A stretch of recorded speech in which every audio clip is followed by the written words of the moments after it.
This is the Average Guy Network, and you have found Home Gadget Geeks, show number 392, recorded on February 28th, 2019.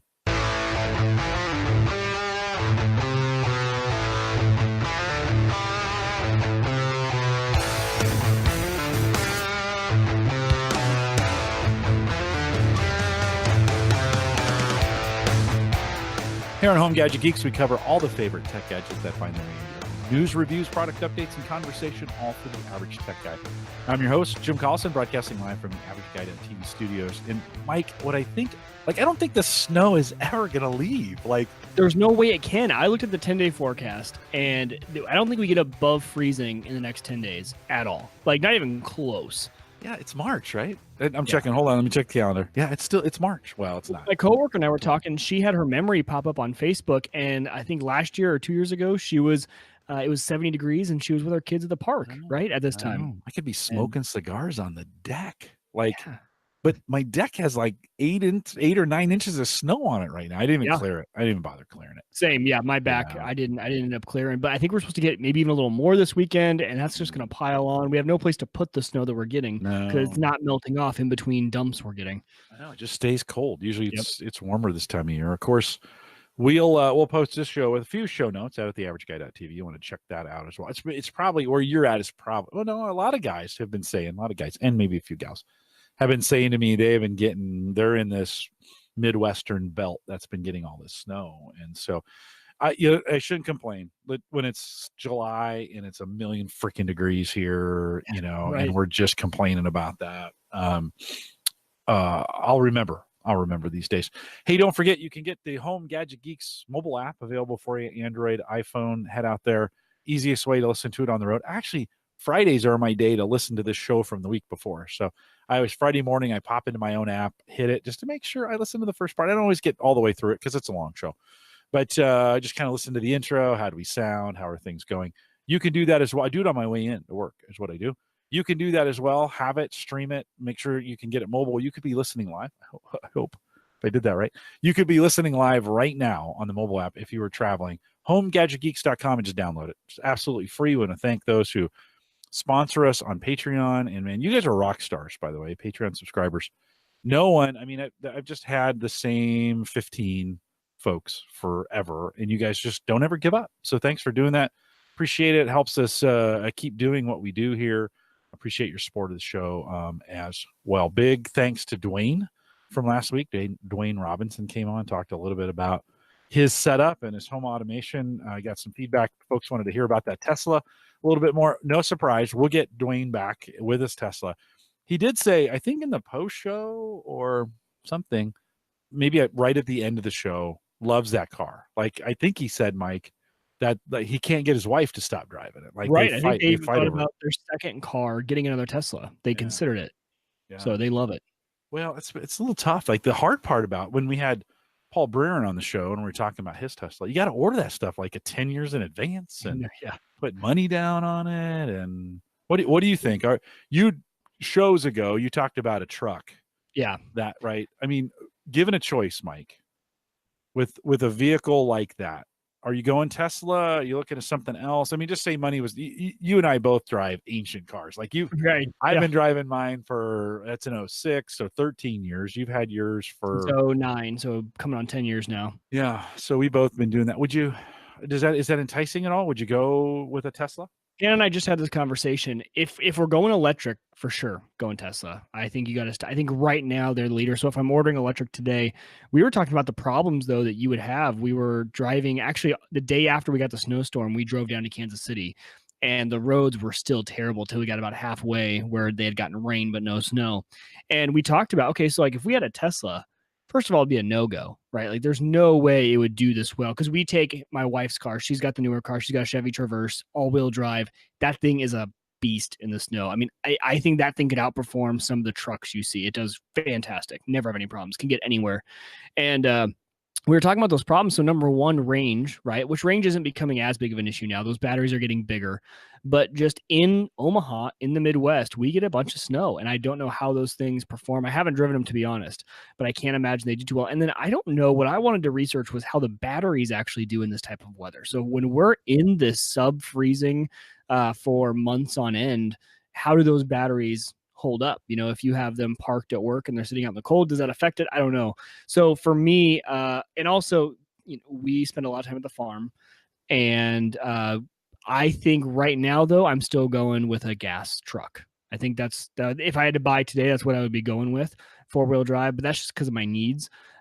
If ideally we will in the future have our gas 4-wheel drive get us anywhere, long distance car, and then we will have our commuter little Tesla, right? So you have both options. If we need to go on the road, if we need to do something where we need that 4-wheel drive, hop in that car. If when we're just commuting, it makes no sense to waste gas, especially for what I do every day. My Jeep really just goes from home to work, which is 5 minutes away. It's about to be 3 minutes away when we get our new building built, and then back. So that would be a great use for a Tesla, just the back and forth right there. Yeah, well, and I think Dwayne said it handles pretty well in the snow, and so, okay, so maybe it's better than I thought. Heavy.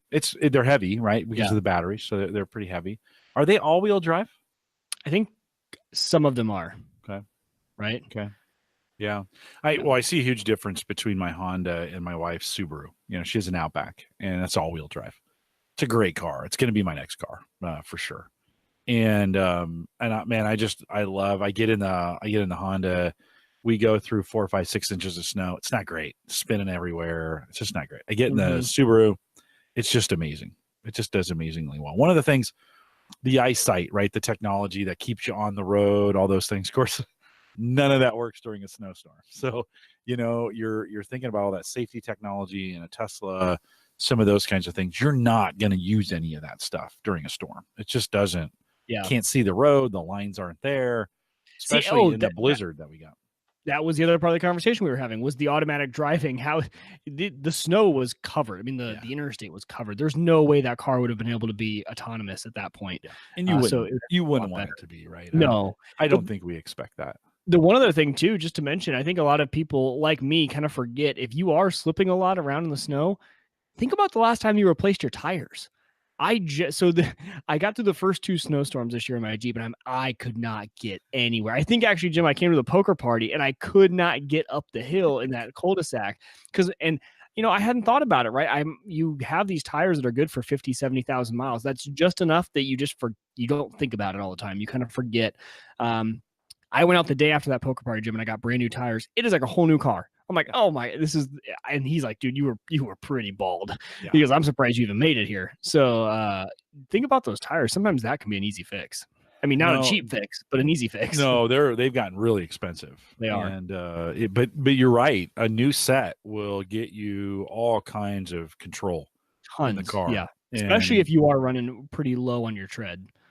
Yeah. And if you don't have 4-wheel drive, then that is a game changer. Well, and the treads can make a difference, and depending on the climate and what you're doing and the width and what kind of control you get. And certainly I get, my Honda is the short commute every day, just does its thing. One of the things, when it's been so cold, 0 and below in the mornings, I warm it up for about 10 minutes. So, you're burning a lot more gas. I really wish I had a second garage. That's one of the reasons we're moving, is to get that second garage space. I don't know. That thing's parked outside. Huh? Oh, it is parked outside. Rough. Oh, it's ridiculous. It's just ridiculous. Yeah. Well, it's that was one of the comments that came up a little bit in the chat room and through the week, how Dwayne was doing with his with that car, and he likes it. He likes it a lot. So, yeah, I think he mentioned at the end of the show there, the Jaguar that's a pretty nice car all by itself. Not a great winter car. Let's just be honest. Not a great winter car. That's your summer car. Things may change as we go. Mike, this week, I think we've seen, or most people have seen, Samsung has kind of come out with their foldable phone. There's been some rumors out there for a while that this was going to be a thing. Microsoft has been working on a foldable device for the last 3, 4, 5 years. It seems there's been a lot of chatter about that. They have yet to release something. Took a look at, certainly those aren't on the market yet, but I took a look at some of the videos that they had available. I've been super skeptical of the foldable phone, but after I watched the video, I was kind of like, man, you open that thing up and it's beautiful. So I know. What do you think? Yeah. So my thoughts here are, I think the price point tells us a lot. These things are coming in at right at $2,000 for the cheapest one, maybe just a slightly under $2,000. And I think at that price point, they are looking for essentially a round of beta testers. When you are buying this phone, you are essentially beta testing it. So they're not pricing it for the masses, because I think the outrage for the flaws we're going to find, because I think you're going to find quite a few flaws. I don't know how well these things are going to hold up over time. And I think that like anything, right? You fold it enough times, that crease that starts to wear on it. And I think they're going to have some growing pains. Not that this isn't something that's going to be extremely successful in the future, but these things are also super thick. And what I want to see is battery life on how this works. I know there's a battery on each side, which makes it a little bit thicker. So does that give you extra battery life, or does it need that much power to power the dual, essentially two screens, right? The size of two screens. I know it's one all connected. So there's some things here that I'm really excited about, and I think could be really good for the future. What I'm excited for is when these things get thinner and more durable. So I'm gonna say I don't think I will go for a foldable phone for the next few years, especially because I don't need something that big. I'm actually of the mindset that I could go smaller instead of bigger. And if I need a bigger device, I have an iPad. But honestly, even my iPad, it has its use case for me in the office, right? It's a really portable device that's bigger than my phone, doesn't require me to undock my laptop and everything like that. So I use my iPad for that. But even outside of work, I don't find myself using my iPad very often. I'm either using my phone 90% of the time, or I come down here and I hop on the computer, or I use the laptop if I need a full computer experience. So a bigger screen on a phone, we'll have to see how it's utilized. Yeah. I'll be very interested to see if Apple starts to get into this game. I don't think they will for the near future. So yeah, it'll be interesting to see what market this fits in, right? So they did raise an interesting point, though.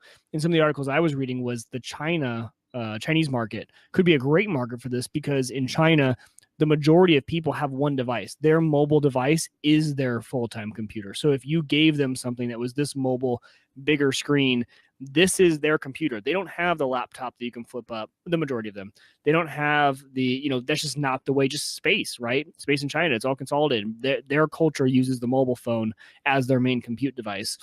So I think it could have a bigger impact over there. I don't think in the US market we have as much of a need for it right away. So it'll be very interesting to see sales numbers.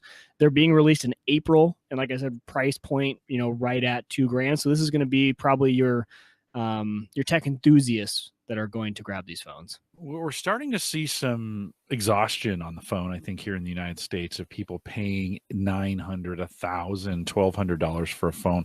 We're starting to hear rumors, and we're seeing this in Apple's stock price, of some warnings that we're probably not going to sell as many phones, and Americans are holding on to them a little bit longer. It doesn't take but 1 or 2 cycles of people holding on to their phone for 3 years instead of 2 to completely throw off the phone market, right? I mean, They're so dependent on those changeovers. And so it's tough. This is a little bit like selling Hummers into the market when gas was $4.50, $5 a gallon, 3, 4, 5 years ago, whenever that was. And, the market before it had been monster trucks and big vehicles, and gas was cheap. And then, of course, we had a big run up on that. I think we're seeing something similar in the phone market, especially here in the United States. There's just a little bit of exhaustion of like, I don't know, my phone's good enough. I look at my 8. In fact, for a second, I had to think what it was. I was like, what is this phone? I don't even think about it anymore. For my iPhone 8, I have no incentive to go to 10. This thing is a great phone. Yeah. And to be honest, as long as it lasts, it's the size I want. I get the battery life that I want. It does really well in every circumstance. It's super fast. Assuming Apple doesn't do its thing to try and slow it down with previous upgrades, my daughter won't even put new upgrades on it. She's so afraid. She's so afraid of them doing, or at least what we think they've done in the past. I think that point, I think this could be very similar to 3D TVs. TVs were getting, when 1080p was a thing, everyone had 1080p, and there was no incentive to go out and buy a new TV. So TV makers needed to have some new marketing trick, some new thing to sell TVs. And we saw 3D come in and just kind of fizzle out, right? Before we had 4K. So now 4K is, okay, some people are saying that's a good enough reason to upgrade, and the fact that 4K TVs have come down in price so much now that they're more affordable. So not to say that this technology won't go forward, and I'm not trying to relate it to 3D in the sense of it's going to fizzle out as fast as 3D did, because 3D didn't go anywhere. But I think it's the same sort of thing. It's trying to kickstart the phone market. I'm not sure if it's going to be the thing that makes everyone go out and get a new phone, though. Yeah, not at those prices. No. This new Samsung 7.3-inch Infinity Flex display is what they're calling it. Allows the phone to have a tablet-sized screen that can be folded into your pocket. I am surprised at how smooth that fold open is. They are saying that you could open it's rated to go. Where did I see that stat? They had tested this to go at least 200,000 times. So the phone is rated to be opened 200,000 times before any degradation to the screen, which is about 100 times a day for 5 years. Okay, so all of a sudden you start going, Mike, to your point, you opened with kind of like, yikes, the screen, I don't know. They're thinking about it. Who knows? We haven't really seen it work. My worry, it's just not the fold. It's the dirt and the dust that gets inside that and then gets compressed as you're opening and closing it. In a test environment, that doesn't really account for that. My wallet collects an enormous amount of dust just by sitting in my pocket, right? And I pull my credit cards out and they're kind of dirty. And you're like, where did this come from? Oh, it came from your pocket. The same pocket I store my phone in. There is no doubt this thing, as I carry it around, when I take the cover off, there's dirt and dust and grime behind it. That's only in a moving hinge like that only causes more friction, not less. Right. So it'll be interesting to see where that goes. Here's what's really funny, Mike. So last week in the show, we did a little back in time, and we went back and we went, how far could we go back? Was that in the post show that we did that? I think how so. far could we go back in the video?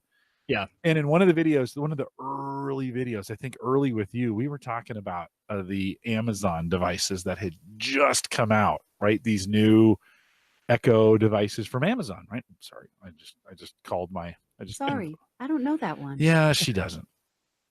I was super skeptical of this whole voice, AI thing coming out. Again, this was like 4 years ago. I wonder if I'll have the same, 4 years from now, if we'll look back and say, oh yeah, here's the show where we talked about the foldable phones and now they're mainstream, right? I'm sure we will. I'm sure we will. Because Tony has a good point. Samsung's not the only player in this game. Huawei, their Mate X also looks really nice. And to his point, it looks even better than the Galaxy Fold. And I would agree. I looked at that Huawei device and it looks pretty nice. So I think there's a few players here, and we'll see as they start to go. It took Amazon a while to even get the Echo up and going, right? So, I could see it taking off a little bit, but I have no need for it. It wasn't as exciting to me. The front has a smaller 4.6-inch HD Plus. That's 12:9. Samsung is using about a half a terabyte of universal flash storage, 3.0. for fast speeds alongside a Qualcomm 7-nanometer octa-core processor and 12 gig of RAM. It's so funny. Like, this phone has more, like, PCs from 4 or 5 years ago. Like, this has more. 12 gig of RAM, you could run a VM off that thing. So, 2 batteries, one on either side, and then separated by the fold. And then Android accounts for that. Not as much battery, 4,380 mAh, whatever that is. I always want to say milliamp hours, but that's not what it stands for. Energizer came out with a phone this week that is Android based that has a 16,000 milliamp or whatever we call it battery. It's basically a battery brick that has a phone on it. And those guys, Paul and Kyle, were reviewing that one as well. I was watching that, and I thought, that's interesting. A battery company came up with a phone that's a huge brick, right? Huge brick of battery. Hey, you get a bunch of battery life. Well, you do. And I think they're talking like you can get 50 continuous hours of video with 200 hours of standby. So could you imagine? It's 2 days, right? 50 hours is 2 days of continuous video. Yeah. I think so. For me, though, Jim, I think the next big wave of mobile phones that I'm looking for is when I get to work, I pull my laptop out of my bag and I plug it into the dock, and I pull my phone out and I put it on like the stand that has charger. The moment that this phone is now replaces that laptop and I dock it when I get to work, and it's my, that's what my laptop's doing. My laptop just sits there and it plugs into it. It's just the compute device, right? So as soon as these phones can be that compute device and give me my 2 monitors and run everything and then just pick it up, go, and this is the computer. And I honestly don't think we're too far off from that. It's the hard part for me is that it's probably not going to be Apple. They are historically terrible. I mean, the fact that they can't even get iOS on the iPad to be at all similar to their Mac OS, it's baffling. They have this super powerful. I mean, the iPad could be that device. The iPad has so much power, and yet it's so limited by the archaic iOS system that they have to put on it. And so it'll be someone else that does it first. And I know they've tried it, right? This has been tried in the past. They're trying to make this like the dockable computer, but someone's going to do it right. And that'll be the game changer for me. It's scary. That could be Microsoft. Like that, as crazy as that sounds. Right. I fully agree. That could be their next wave. That could be their comeback into it. And I think it would be huge, especially because in the corporate sector we're all using Windows. Yeah. And it would be huge if we had that phone that essentially just did that. I think they had the whole phone iOS, or the whole phone OS there and available. They've scuttled it. It's there though. They have been now working with ARM processors and getting Windows 10 to work on ARM. They have been partnering with everyone that they can on this. They have been setting up their Azure infrastructure to be able to handle heavy compute. So the phone really becomes the edge device. Everything else gets sent to Azure to get processed, right? All the heavy processing goes to the cloud. They have been on the forefront of all those things. They are also rumored to have a foldable device of some kind. They understand the desktop. We weren't far from that whole idea, Continuum is what it was called in its day, of being able to take your device in. Think about the Kangaroo devices that were kind of going that way, where you could unplug it, take it, plug it in. It wasn't a phone, but like we weren't far from having a lot of those things working. And behind the scenes, they could be doing all these things without necessarily the scrutiny of the public, and one day bust this thing out where it's a foldable, powerful. Look how powerful this Galaxy. Right. That's what I mean. The power's already there. We're not limited by the hardware anymore. And people in the chat are mentioning that, Tony says Samsung Dex, and Ken said Google Pixel. So I recognize, these companies are already doing this, but the problem is here, they're a little too ahead of the game. And I think what's going to be the game changer is the first time. And I think Windows really has to be, or someone that they partner with, it has to have the Windows operating system when you plug it in. And because all it takes is a few corporations saying, okay, it's going to fit right into our ecosystem. We don't need to change anything. It's Windows. Sure. If you want this device to be your laptop, we'll give it to you because we don't have to do anything. And obviously, smaller companies who are more agile, startups, they can use some of the Android-based or whatever operating system that comes on those phones. But if Windows does it, then IT departments of corporations, because really that's where you want to see this happen, is in corporate America, because that will then trigger, I think, the rest will follow from there. I just don't think it's been a starter. We've seen, like we've talked about, we've seen this before, and they're demoing it, but it has not taken off yet. And for my IT department, I need them. We do have a mixed system. Some people run Mac, depending on what they're doing, but for the majority, we are Windows. And if that was out, it would be amazing. Yeah, and they're saying in the chat room, Justin and Joe, they're saying, it's been done. Yeah, totally. It's been done, but it hasn't really been adopted. Nobody's gotten this idea of a mobile / desktop combo right.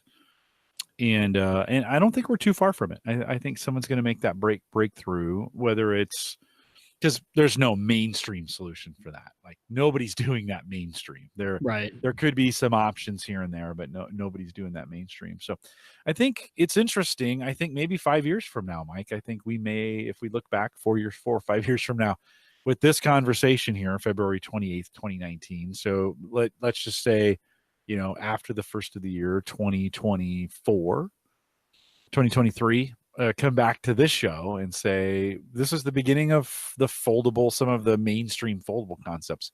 Where has it gone? It could totally flop, by the way. This thing could just not, they could push all these phones out and the public kind of goes, I don't really know if I want to spend an extra $500 so this thing can fold and break on me. Boy, that thing better not have quality problems out the gate, because if it does, nobody will trust that at all, and we could have some problems. So some cool stuff ahead. Mike, you got an opportunity. I see this advertisement all the time on YouTube now from Monday.com. It worked on me, Jim. It looks a little hokey. It does. You gave it a try? Seriously? Yeah. So let me give the backstory here. Our legal department grew rapidly. Our company had historically used outside counsel for a lot of their items, and then they obviously wanted to bring that all in-house as much as possible, as our company is seeing just an insane amount of growth. So we went from our corporate counsel. They hired our corporate counsel not too long ago, our head of the legal department, and she quickly hired her team, right? So I'm part of that team now. So we have 3 attorneys, 1 paralegal, and growing from here. And that was rapid. So we went from no team to just our general counsel. So it was just her to a team. And what we found was over the past 6 months to a year, so I just celebrated my first year there, is that with the team growing so big, we never really found a good groove for tracking projects, tracking tasks, all of that. When you think of a legal department, you got to realize that we are, in lawyers hate this term, so I'm going to use it lightly, as order takers, right? Where essentially we don't generate work comes our way. They say, hey, we need an agreement drafted for this. Can you please review this contract? We're thinking about doing this deal. Can you help us with deal structure? So work comes to us. And we, really before this, it was extremely hard to track. We do have an inbox, right? An email inbox. So we did consolidate so that all requests come and are filtered to one location that we all have access to. But tracking that, we tried a million different things. So we tried using different tags in Outlook, right? Tag it to Mike. So what happens is it comes into our paralegal and she assigns that to one of the attorneys in the group. But figuring out who is in charge of what, we had these email chains of, hey, okay, I'm assigning this one to you. But I don't know then, did that get assigned to the other attorney? Is that mine? What's the due date? Everything. So we went through a few iterations and we tried to use SharePoint, actually. So SharePoint is what we use for our homepage throughout the entire company, and it works great for that. And they tried essentially creating a page on the SharePoint for each team, and you could put in there whatever you wanted. So we had lists for tasks, and we tried really hard to do it there so at least everyone could see it. So we got down the path of everyone being able to see the tasks, and for a while that was okay. And what we did like about it was there was visibility from the entire team on what everyone was doing. And we do a quick daily huddle, and we go over all the tasks just to give an update where we're at, make sure all new tasks are assigned. But that quickly became just a mess with that task list. Not the way to go. So then what we did was we moved to an Excel-based system where our paralegal kept basically a task list and a project list in an Excel spreadsheet out on the drive, on the legal drive. So we did all have access to it, but updating it and constantly tracking it was pretty difficult still. It got better with that. We had one source of truth to go to with the tasks, and our paralegal did a fantastic job of keeping that up to date. But again, there was limitations there. So we have that. The other side of the coin was we needed to start tracking metrics. When you start to get a team this big, you really need to start tracking your metrics to know how much time are these taking us? Who's requesting our time the most? How long is it taking us to do these requests per department? Finance send us a request and marketing sends us a request. But man, these finance ones take us way longer because they're just more in depth. Those are the kind of metrics, who's working on what. That was what we really needed to start tracking. And so in my mind, I thought, okay, we need to track all of our tasks. We need some metrics. We really need a system here. And IT project managers, close your ears, because what I decided to do was I'm like, I could put in a request to a project manager. I could put in a request to IT saying we need a system. And we're going to have to go through, 2 months of due diligence, picking out a system, then implementation, then cost. And we were going to be a year out before we had anything. And who knew if it was actually what we wanted to do. So just like you, Jim, I had seen advertisements from Monday.com on YouTube all the time. And finally, I was like, you know what? It was last weekend. I'm like, I'm just going to sign up for a free trial and just play around and see if it's something that would really work. So I'll tell you the conclusion. The conclusion is that Monday.com is phenomenal. Absolutely phenomenal. And I'll kind of tell you generally what we use it for. So if you go to Monday.com now, I wish I could screen share. I can't show you ours though, just because there's a lot of confidential information in there. No, that would be advisable. Yeah, they're not good. I won't show you all of our legal tasks, but I'm looking at mine just to make sure I cover all the bases here. So what it does, if you go to Monday.com, they actually have some really good videos that show you what it is. But imagine an Excel spreadsheet / database. So imagine a database that has an extremely elegant, easy to use GUI for tech people and non-tech people. Anyone can figure out how to use this. We have our department, our head counsel. She's fairly tech savvy, but she admits that, she doesn't, it takes her a while to get used to new stuff. And she picked this up in a day. Loves it. So it's a database, and you create what they call boards. And if you think of each board as its own Excel spreadsheet that you would use to track something. So for example, we have a board for all of our contract reviews. Anything that comes in that needs contract drafting or contract review comes to this board, and you can put it in there. Great part about it, you can also create forms. So you can create a form, put it out on the website. People can go just fill out the form, and it automatically creates a new line item in your board. So essentially what they did was they took a database and specifically made it for tracking and project management. I really call it a great project management tool, and that's really what it is. And all the items you can track here, I mean, you can do, obviously the simple stuff, due dates, date received. You can assign it to certain people in the system so it knows the users. And so what happens here is someone fills out the form for the request form, it comes into the system, and so I can be on Monday.com and I can see it right away. That's no problem. But then what happens is our paralegal then will go and assign that to someone. So she'll click in the assign to category. She clicks on my picture, and then I get a notification that something's been assigned to me. Fantastic. And our favorite part about it is that each line item has a section that is almost, think of it like a news feed. So you click in there and anyone can go in and add updates for each line item. So if I'm working on the contract, I can say, oh, yep, I reviewed the contract for Jim and I have this issue, and I click at Mandy, who's the other attorney. Can you help with this part of it? I need some help. And it sends her a notification that she's been alerted, and she can go in there, view it. Everything is there and tracked. And there's a full audit trail for anytime anyone changes anything. And the best part too is that there's these things they called status columns. So it's a column where you can set specific statuses to something where it's like, started working on it, I'm stuck, or it's completed. Very automated, extremely, like I said, easy to use. And our favorite part too is that there's time tracking built into each line item. So if I go to start working on a contract, I simply go in, I click the start button, it starts tracking my time, work, click stop. You can also go in and add it in manually. If you don't want to use just the start stop, you can add in manual time entries. So it starts to track that time.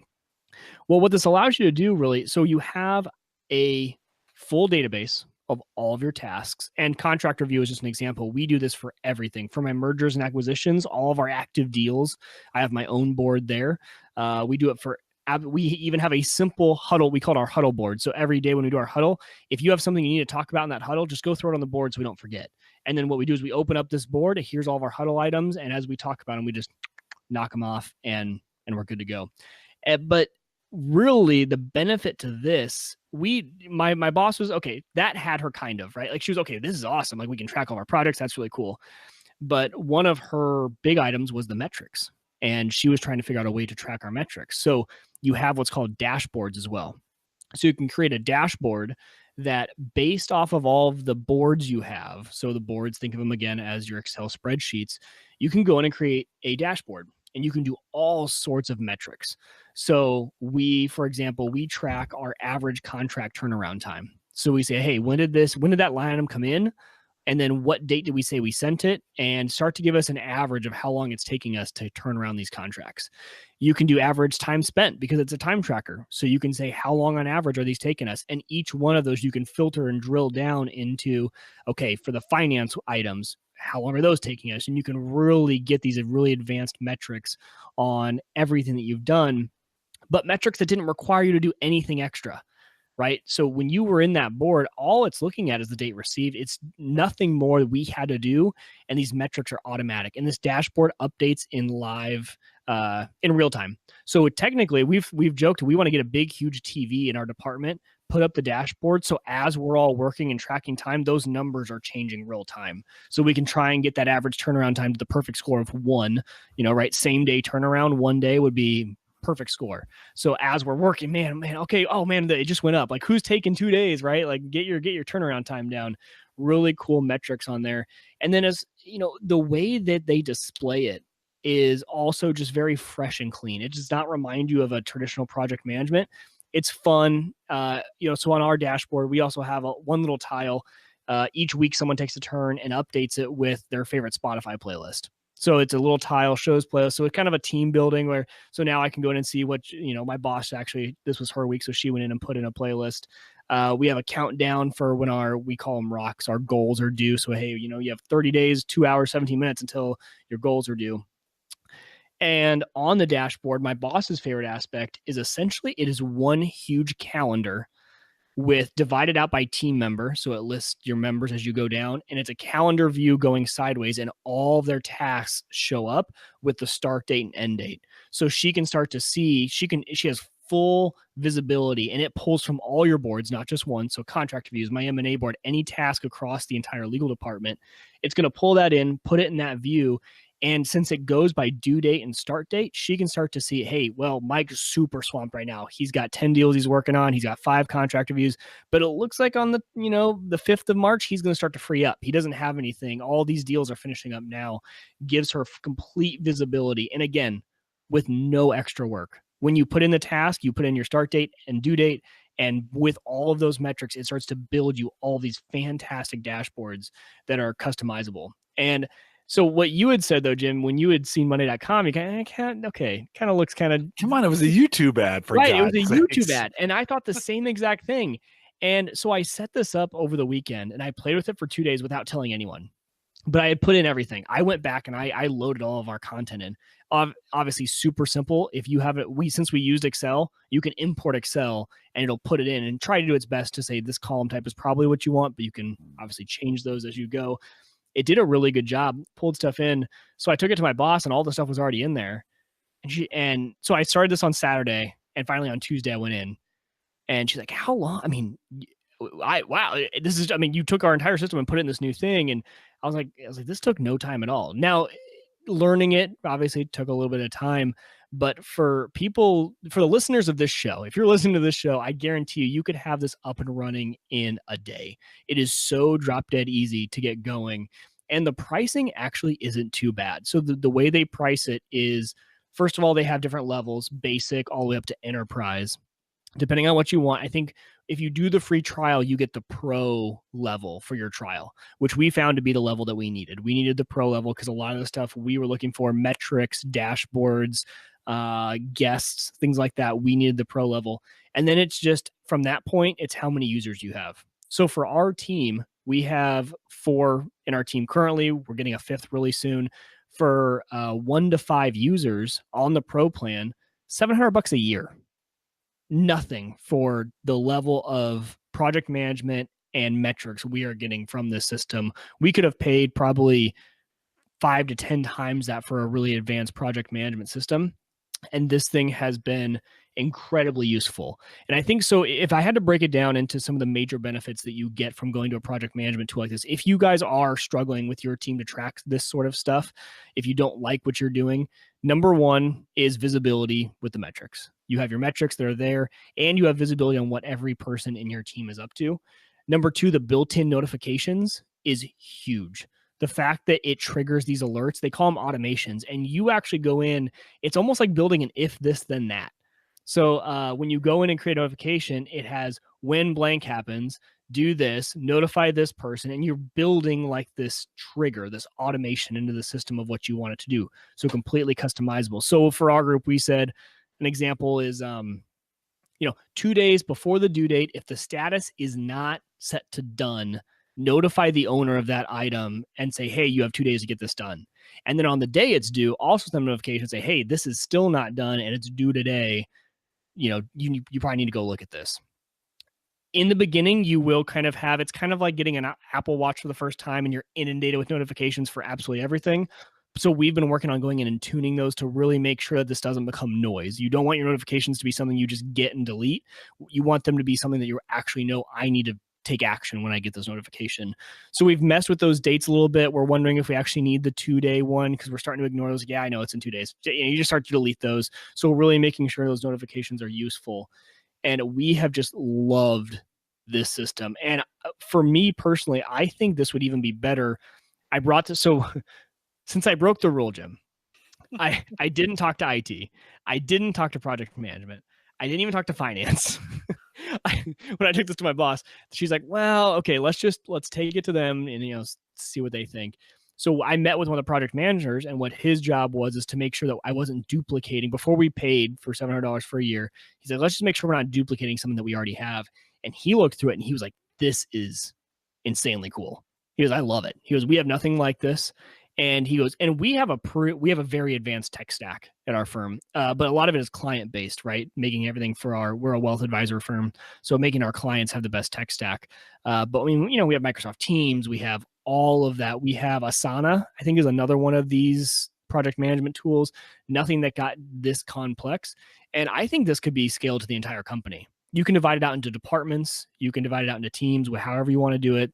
But even just for one team, I think it is completely worth it.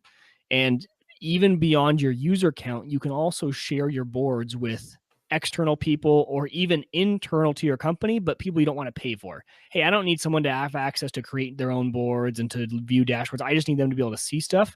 So for example, this is for our M&A team, or for our legal team. The head of our M&A department, who I work with almost all the time, I gave him access to my M&A board, and now he can go in and he can even add comments in there, and he can see where because every time I do something, I'm putting the comment in the comment section. And that's the part I wish I could show you is how they call it a conversation, really works per line item.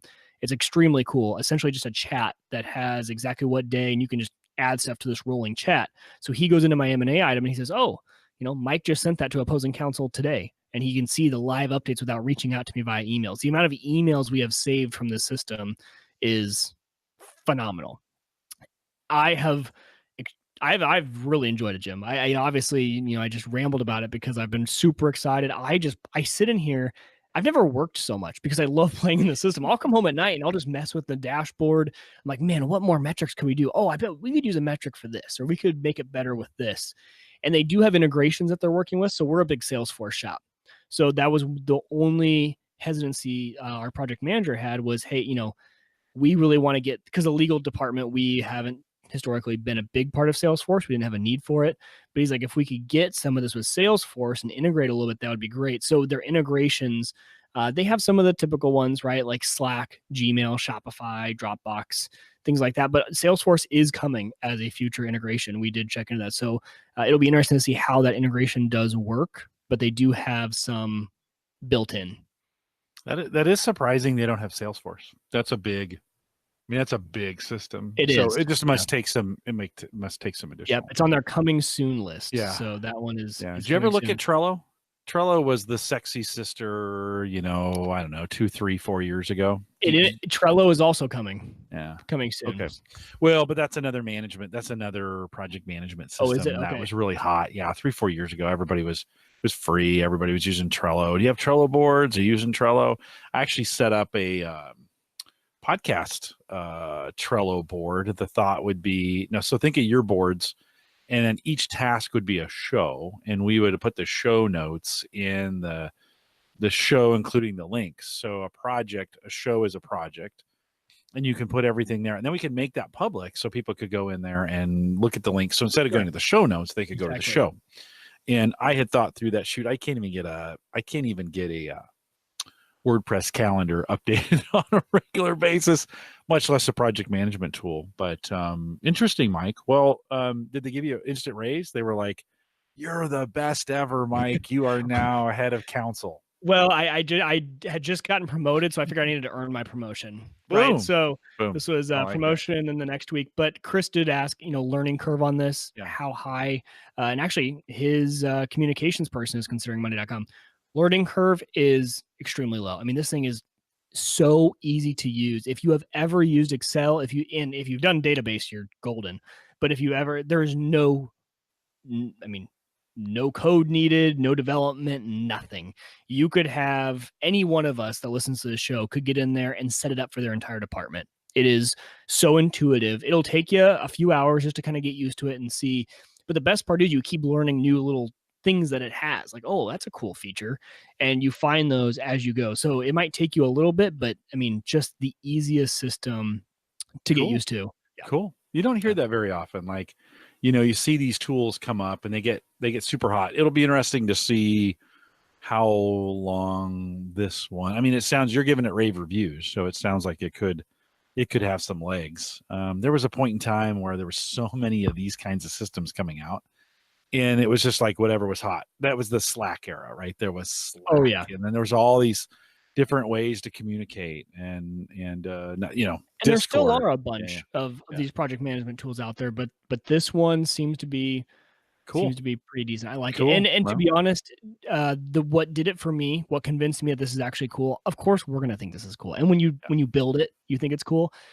In my department today, I think about all day, one of each of our team members' screens was fulltimemoney.com. They are looking at it constantly. It's up all the time on one monitor. They're working, going back, making an update, coming back, doing stuff. And so it's live. They're actually using it. And I did not know what the adoption would be with this team. Mm-hmm. I was kind of worried about it. Is this going to turn into another, trying to use our SharePoint and no one's going to go in and use it? And it's so easy, so intuitive, and just so fun to use. And because you have those metrics that are live viewing, everyone loves to put in their time, say I sent it, and then go check how they affected the dashboard. Oh, hey, I brought that on the dashboard by 0.1. Like our average turnaround time came down just because I just did that one. And it's almost like gamifying our work. And right on. Yeah. And we've been working on a project that I needed people in the organization to do these responses.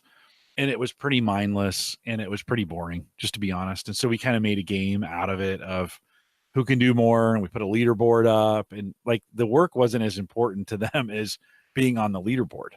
And so, when you get some of these mindless things, you got to kind of turn them into a game or get some good incentives behind them, and just leading. Hey, speaking of that, I challenged you on the Apple Watch to a challenge, and I think I solidly beat you, by the way, the activity challenge. I'm pretty sure I was going to bring that up. Yeah. I think I solidly beat you. Was it pretty solid? Well, I thought it was pretty close. A couple hundred points, maybe. I think the last day I caught up a little bit. Yeah, you did. But yeah, definitely by a couple hundred points. So I started another one with you that'll start tomorrow. Okay. Did I agree? Did I agree? Because it was hard last night. I don't think so. I haven't had my watch on since I just I was up in the mine's charging right now. But the interesting part about that was I was all excited to challenge you, and then we got all that snow, and my gym closed like the mornings. I was texting you. I was like, because I have to work out in the morning. There's no other time with the kids.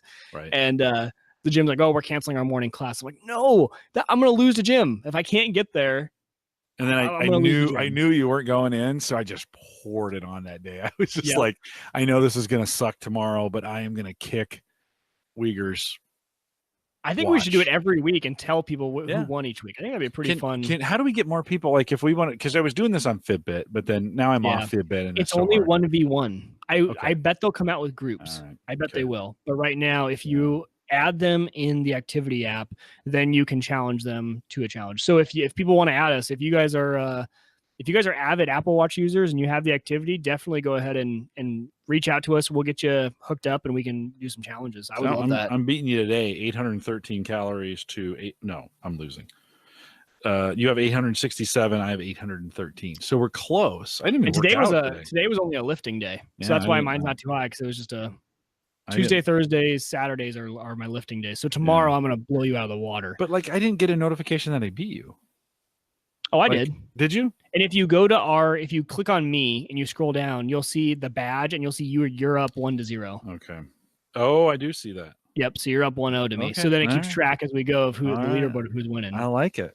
Yeah. I like it. It did get me thinking this week. I'm like, that's what it did for me too. I was on the treadmill and I'm like, oh, Wieger's working out, or I got to get ahead for the for the day. So no, super cool. Yeah, my dad messaged me. He's like, "Hey, how do I turn this off? Because it really just depresses me. Because by the time I wake up, you've already been to the gym, and it notifies me that Mike finished a workout." And I'm like, "Yeah, I'll turn that off for you." Maybe you should tell your dad to get into the gym or something. Yeah, like right. that. Come with me, man. I'll pick you up. Super cool. Well, we'll track that Monday.com. I was just surprised last week when you mentioned it. I was like, seriously, dude, that's a YouTube commercial. It is, but it's a valuable one. And hey, Okay. the YouTube commercial got me into it. Yeah, no, super cool. Let me give a quick update on my home server stuff. It's been a couple, 3-4 weeks. Sometimes we talk about these things in the very beginning. We're super excited, and then we never come back, and we're like, you never really know. You tried out a product. I listen to somebody who does this all the time, and they've been using it for a day. I think we've probably even done it too. You use it for a day and you're like, yeah, I got this really cool tool. And then like a day is not enough. Right. And so it's kind of fun to get back. I mentioned that I had set up a new home server, Windows 10 home server using the N40L. And I got some feedback from you on that via Twitter. Some folks sent me some pictures of their Gen 8 or N40L or N56, all those kinds of things. Still great little server, working great. Windows 10 runs well on it. And I had used that FreeSync, Mike, on there, and I said, it kind of sounds, like scammy. Yeah, it has been everything except that. It has been really great for me, and there was Always Sync and Sync Toy and a few of those other ones that had kind of popped up for usage on that. Sync Back Free is the full name of that. It's a really lame name, and it just seems like it shouldn't work. Setting up a sync has been super easy, and it's worked really, really well. And so I've been backing up. I've been coming off the Moro data box because that's the one that uses Backblaze B2. It doesn't keep the file there necessarily. It's got a shadow copy of it. It keeps up to about 800 gig worth of data, and then anything over that, it just ships it to the B2, puts a little placeholder on there.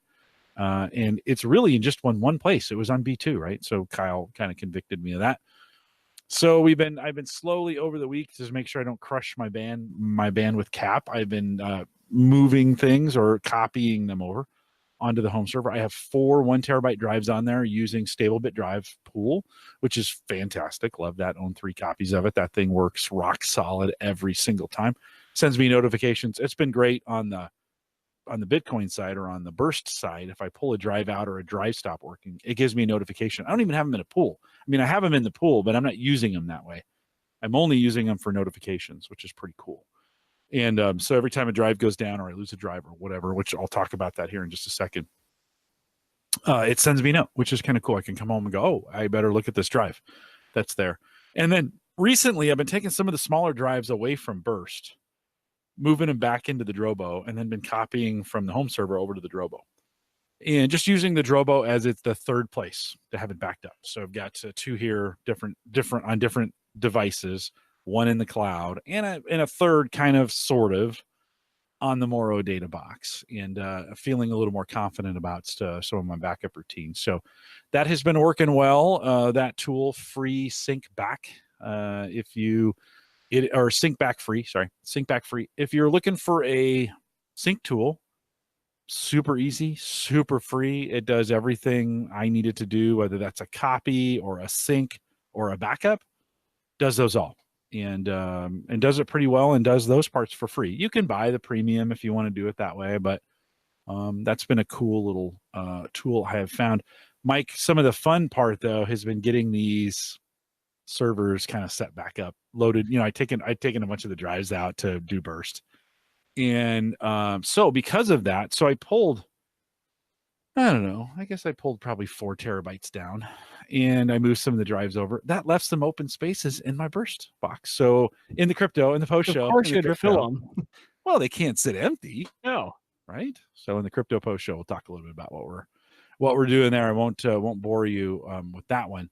But in the process, you remember I bought all those Seagate drives. Yeah. And I'm down to 6.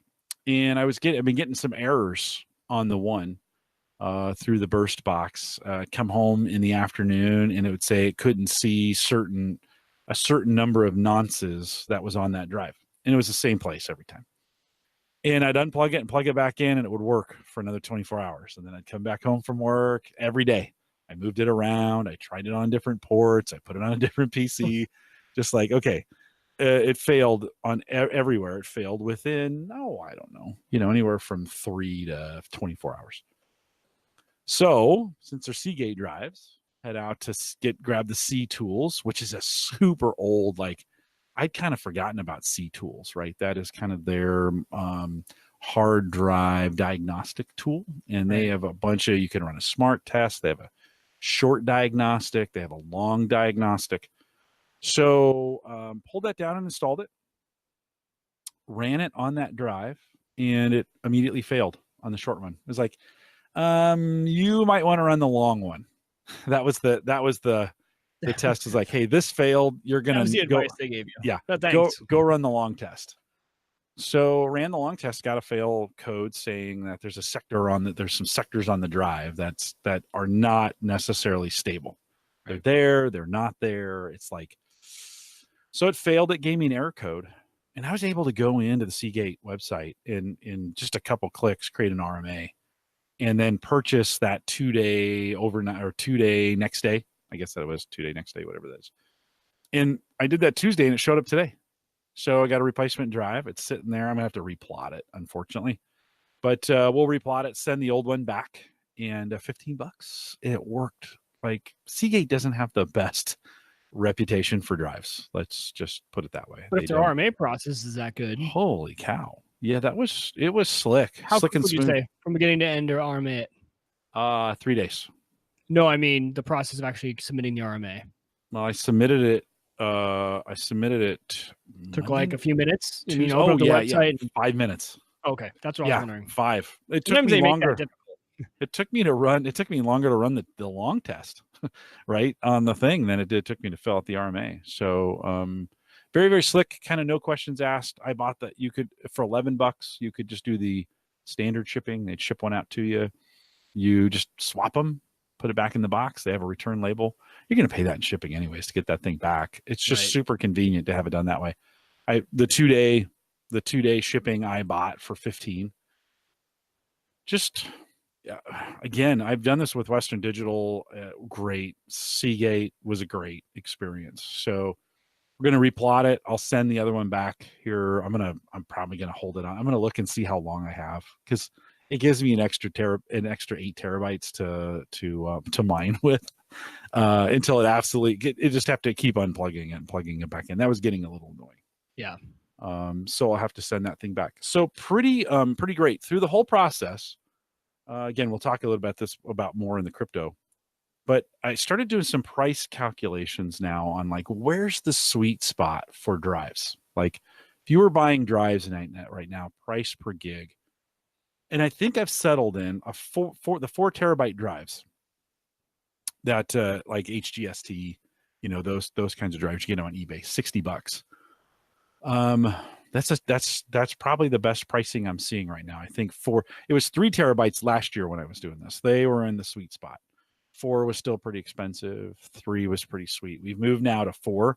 It's 60. I can buy those all day long at 60. And I swear, I just got a drive yesterday. I bought it $60 on eBay, filling this thing up. And it's so stupid. And I swear it came in a new package. Like, I'm not sure this 4 terabyte drive has ever been used. It's dated 2013. It's when it was made. I think it's probably been sitting somewhere. It's like you hit the eBay jackpot. Sometimes I agree that happens. It says used, but the packaging looks exactly like you would see what you'd expect from a new package. Now, could they own a machine where it goes in the bag and they seal it? It's probably one of those resellers, right, where they're pretty professional about it. Super pro. I mean, like a really good packaging. And I pulled it out, no fingerprints on it, not like it had been somewhere. It was just one of those kind of things. You're like, I mean, I don't know if it's new or not, but pretty great experience. And so if you're in the market right now for drives, or you need to replace some, I think, again, I'm paying $60.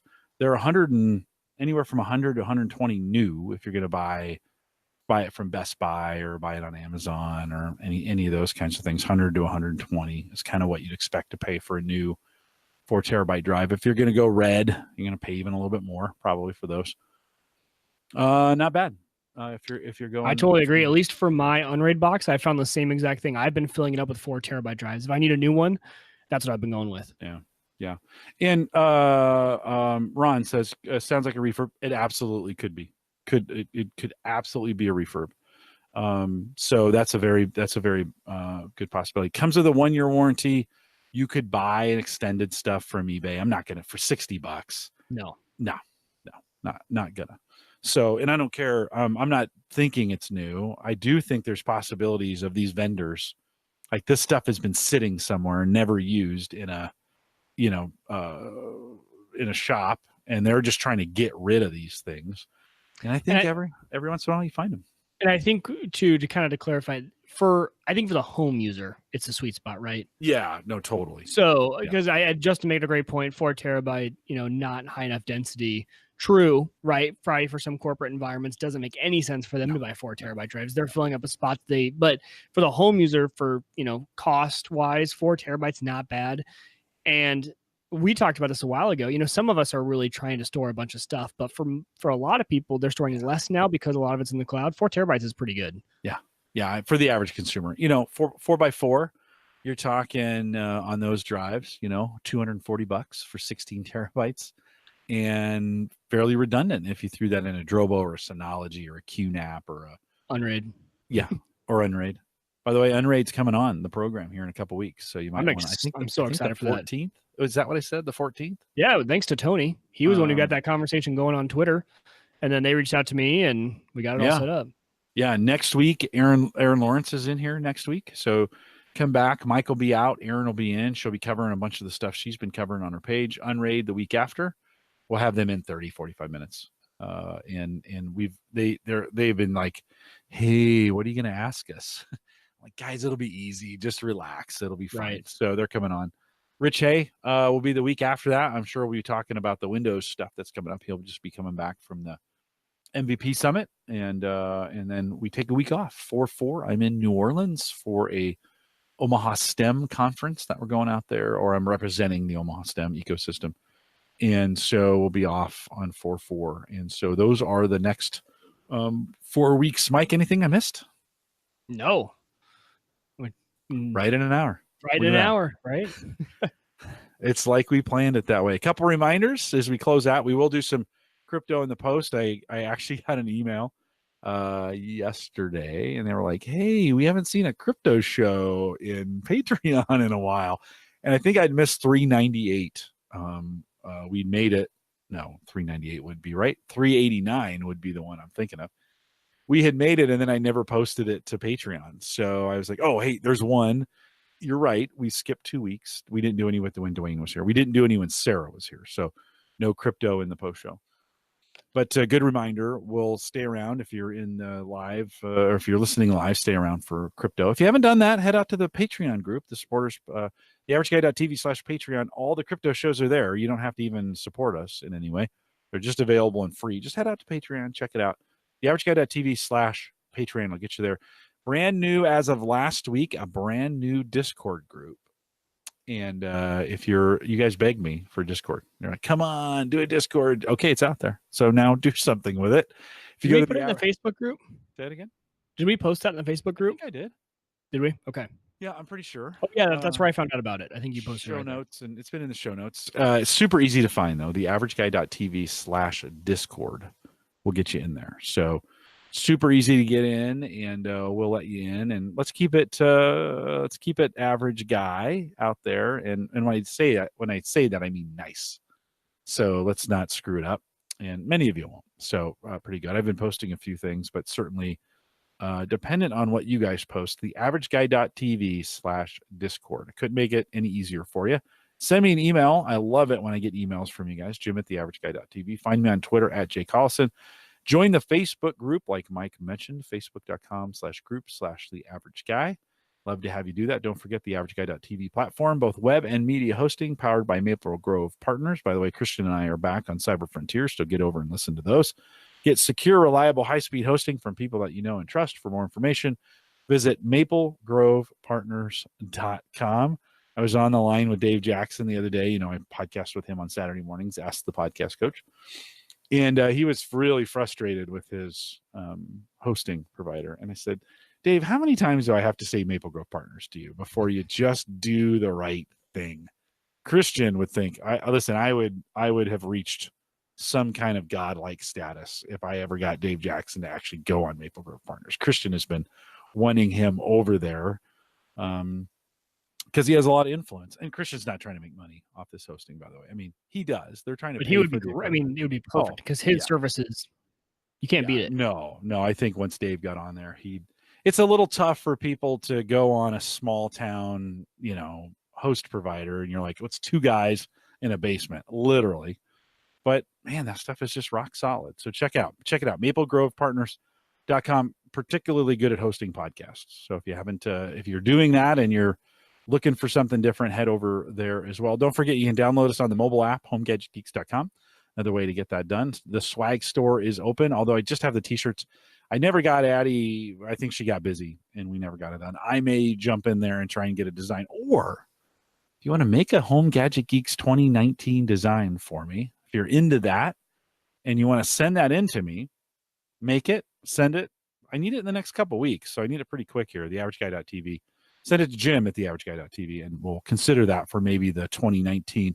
I want to get hoodies going. I was a little late. I guess they're still okay for spring.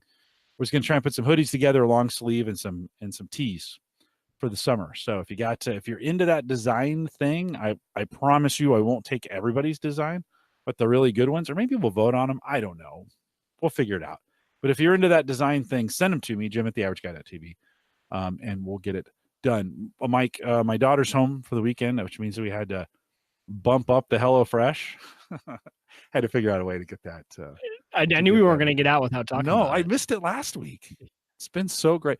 We did, by the way, thanks to everyone who participated in the Pampered Chef party. So, you know, I have this friend at work and she does Pampered Chef and she'd been so good to us. I ran a party. It actually worked really, really well just to do. I never sold anybody. I let her, we had a group. I put it in the Facebook group once. I mentioned it a time or two here. Many of you purchased through it. I appreciate you doing that. That was super great. We got a pizza stone and a whole bunch of gadgets that Sarah was super excited. I should have brought one of those down. We got like this double cutter, right? It's got two. It's like think of a scissors, but it has two ends on it. And if you were chopping meat, you know, you could, if you were shredding meat, it shreds it super fast. And all kinds of great stuff. So a success on Pepper Chef, and appreciate you guys. Still have plenty of those codes if you want to give it a try. And I appreciate it. You heard the story. I think one of my favorite things to do is now come home and cook those things. It's just a ton of fun. I'm getting better at cooking. So give it a try. Let me know. Jim at theaverageguy.tv if you want. If you want a code. We are live every Thursday, 8 p.m. Central, 9 Eastern, out here at theaverageguy.tv/live. We'll do a little bit of post-show crypto. We're back with crypto. Stay around. Don't go anywhere. Don't leave. Or go listen to the freaking crypto page over there. Go listen to it. With that, we'll say goodbye.